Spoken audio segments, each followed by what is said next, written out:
125 करोड़ देशवासियों का रक्षा कवच है। आज आपको दिखाएंगे नोटबंदी के बाद राजस्थान के जोधपुर में 7 गांव के लोगों का अग्निपात। मैं ये जानता हूं आपको काफी तकलीफ हुई है। मेरे लिए इतना मुश्किल तो नहीं था कि टावर लगाना करना, और यहाँ इतनी बड़ी आबादी है।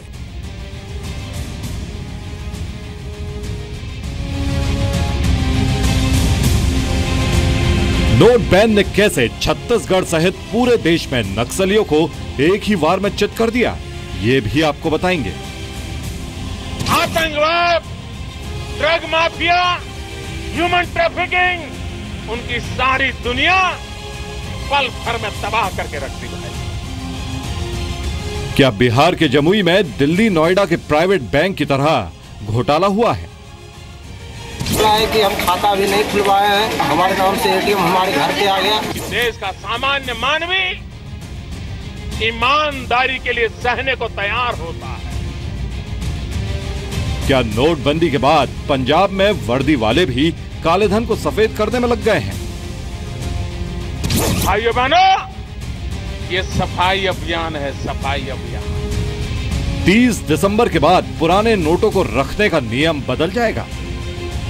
आरबीआई में कैसे होगा, क्या प्रक्रिया होगी, इसके लिए ऑर्डिनेंस है। आपको ये भी दिखाएंगे कि नोट बैन के बाद कैसे 30 दिनों में बीएसपी के बैंक खाते में नोटों की बारिश हुई। बीएसपी ने अपने नियमों के मुताबिक ही चलकर इसे बैंक में जमा कराया। बौखलाहट तो मायावती जी को है।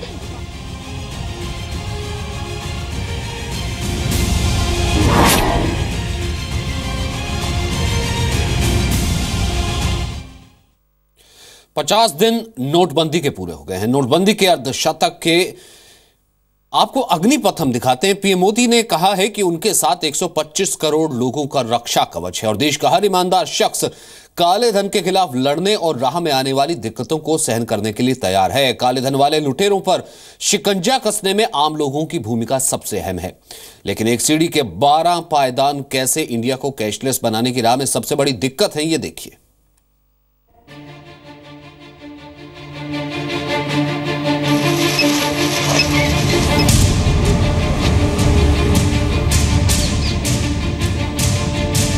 देश में बात डिजिटल इंडिया की हो रही है।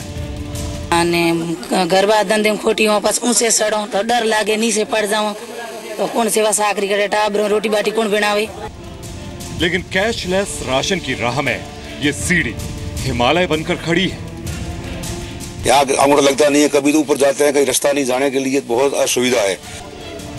हाथों में पीओएस मशीन का एंटेना कैशलेस इंडिया की सबसे बड़ी रुकावट है। लोगों को कैशलेस राशन देने का वादा करने वाली ये मशीन डिजिटल इंडिया की सबसे बड़ी दिक्कत है। अपना राशन कार्ड नंबर डालें। छत पर बैठकर अंगूठा लगाकर लोगों की पहचान करने की ये तस्वीर डिजिटल इंडिया की सबसे बड़ी समस्या है। देश में हर जगह कैशलेस ट्रांजैक्शन को बढ़ावा दिया जा रहा है, लेकिन जोधपुर से 80 किलोमीटर दूर अमृतनगर की तस्वीर डिजिटल इंडिया के रास्ते में मोबाइल नेटवर्क का रोड़ा दिखाती है। अमृतनगर की बुजुर्ग मदानी देवी को राशन के लिए बांस की सीढ़ियों के 12 पायदान पार करने का जोखिम उठाना पड़ता है। जैसे बूढ़े बुजुर्ग सब लोग चढ़ रहे हैं, ये खतरा है। हाँ, खतरा ही है, गिरने का खतरा है, बाकी यहाँ तो खतरा तो ज्यादा है ही। यहाँ राशन की दुकान तो नीचे है, लेकिन पीओएस मशीन का नेटवर्क सिर्फ छत पर मिलता है और इसीलिए यहाँ राशन का काम 2 बार में किया जाता है। पहले मशीन ऑपरेटर लोगों को लेकर छत पर जाता है और अंगूठा लगाने के वेरिफिकेशन के बाद छत से नीचे उतरकर लोगों को राशन बांटता है। ज्यादातर दे पा रहे, ऊपर आके यहाँ निशान कराते तो नीचे जाके गिन लेते, ये ऊपर चढ़ना नीचे उतना, ये बहुत बड़ी प्रॉब्लम है। बांसी की सीढ़ी चढ़ने की कोशिश में कई बुजुर्ग महिलाओं की उम्र जवाब दे जाती है, तो कुछ को बिना राशन ही लौटना पड़ता है। गिरने के डर को पार करके जो महिलाएं सीढ़ियां चढ़ती हैं, वो भी किसी तरह अंगूठा लगाकर लौटती हैं। कहीं ऊपर जाओ, कहीं आगे जाओ, कहीं पीछे जाओ, लोग यहाँ से आते हैं घरों से 2-3 किलोमीटर दूर से, और राशन मिलता नहीं उनको। छत पर चढ़ना ही राशन मिलने की गारंटी नहीं है। सीढ़ियों की सीमा पार करने के बाद अगली रुकावट है मनमाना नेटवर्क। कई बार घंटों तक भी मशीन कनेक्ट नहीं हो पाती है। अपना राशन कार्ड नंबर डालें। घंटे बाद मशीन चालू करने के बाद 2-2 घंटे बाद नेटवर्क आता है, वो भी नेट प्रॉब्लम है ज्यादातर, तो यहाँ ऊपर आके बांधना पड़ता है राशन।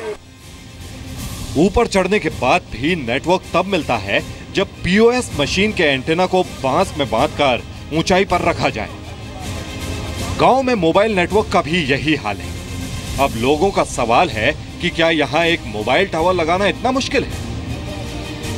तो मेरे ख्याल इतना मुश्किल तो नहीं था कि टावर लगाना करना, और यहाँ इतनी बड़ी आबादी है, लेकिन उन लोगों ने अभी क्या समझ कर बात हुई है मुझे पता नहीं है, लेकिन यहाँ मेन समस्या टावर की है। सरकार देश में कैशलेस लेन देन को बढ़ाना चाहती है, नोट को डिजिटल मनी में बदलना चाहती है, लेकिन नेटवर्क जैसी दिक्कतों ने लोगों की मुश्किल बढ़ा दी है। एक रिसर्च के मुताबिक दुनिया में इंटरनेट इस्तेमाल करने वालों में भारत दूसरे नंबर पर है, लेकिन अभी भी करीब 95 करोड़ लोग ऐसे हैं जो इंटरनेट की पहुंच से दूर हैं। एसोचैम की रिपोर्ट के मुताबिक देश में करीब 35 करोड़ लोग इंटरनेट का इस्तेमाल करते हैं।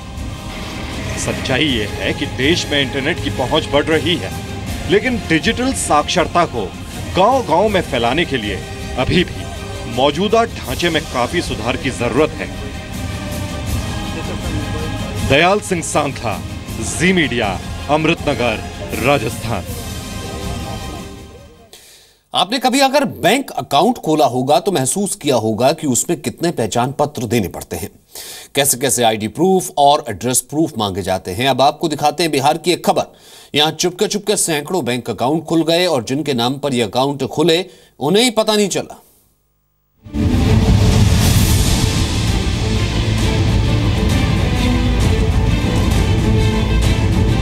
बिना खाता खुलवाए एटीएम कार्ड आ गया।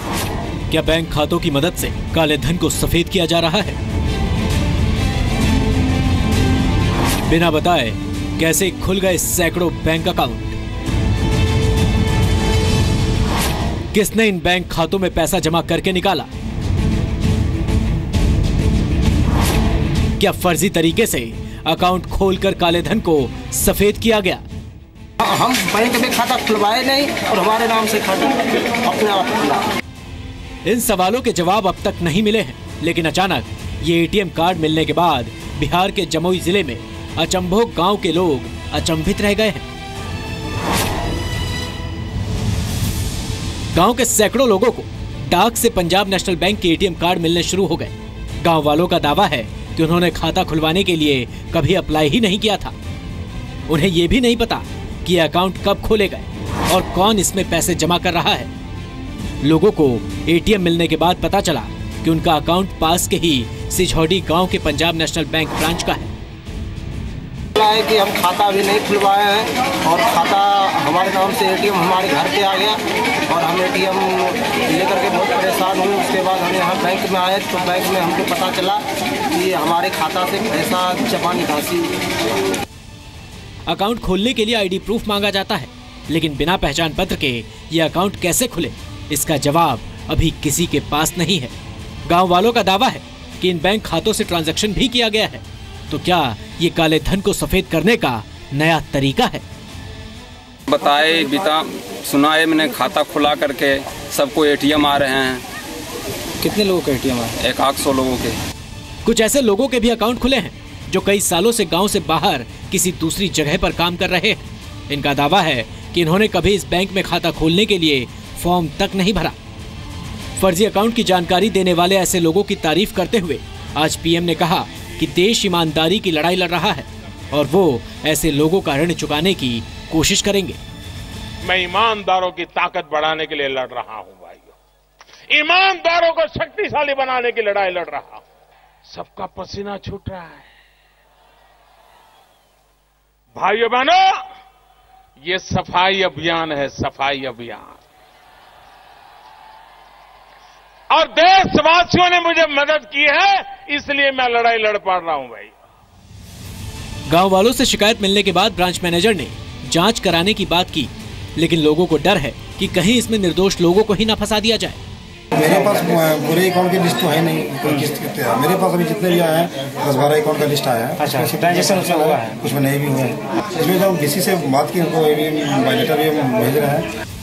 8 नवंबर के बाद देश भर में कई ऐसे मामले आए हैं जिसमें फर्जी तरीके से अकाउंट खोलकर काले धन का रंग बदला गया। सवाल है कि क्या इस बार काले धन के कुबेरों ने गांव वालों को फंसाकर अपना काम निकाला है?